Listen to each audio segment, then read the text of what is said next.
All right, Senate Republicans now racing to advance President Trump's agenda. They are moving to hammer out a budget plan, with the blueprint possibly taking shape this week.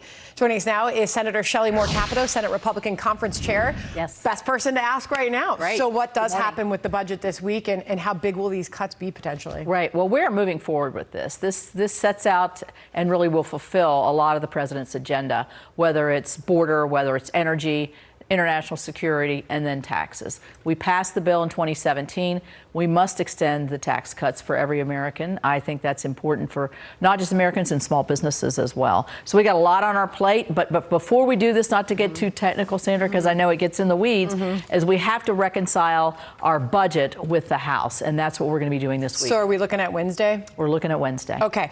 Senator Ron Johnson, the Republican from Wisconsin, perhaps setting the tone when he said this. Listen. Okay, so the House already put its budget together. Is that bill that passed the House going to pass in the Senate? Without a commitment to returning to some reasonable pre-pandemic spending level and a process to actually achieve it, I don't think that's going anywhere. So again, that's going to be the discussion. Listen, I want to see President Trump succeed. He's doing marvelous things. We need to take what Elon Musk is doing in Doge, and we need to codify that. Perhaps that gives us a good idea of where this goes. Well, I started out talking about the president's agenda, but also the very important part of streamlining, right-sizing government. And that means bending the curve on the $36 trillion debt as well. And that's where I think it becomes a little bit more difficult. It's hard to cut. There's plenty to cut. And there's plenty to rein in on waste, fraud, and abuse and all of these things. But to actually make significant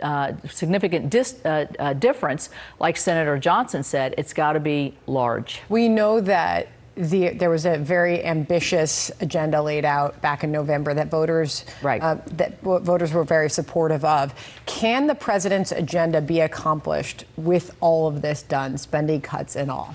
Yes, I think so, because I think what we're doing here is not just extending prosperity to the American people through the tax extensions, but we're also looking at ways to make it for the next generation so you're not overburdened with debt, because anytime you are overburdened with debt like we are now, you can't make good decisions. And we don't want to do that. And so we have to be significant in how we're right-sizing the government. Are you optimistic that the tax... We'll get this done.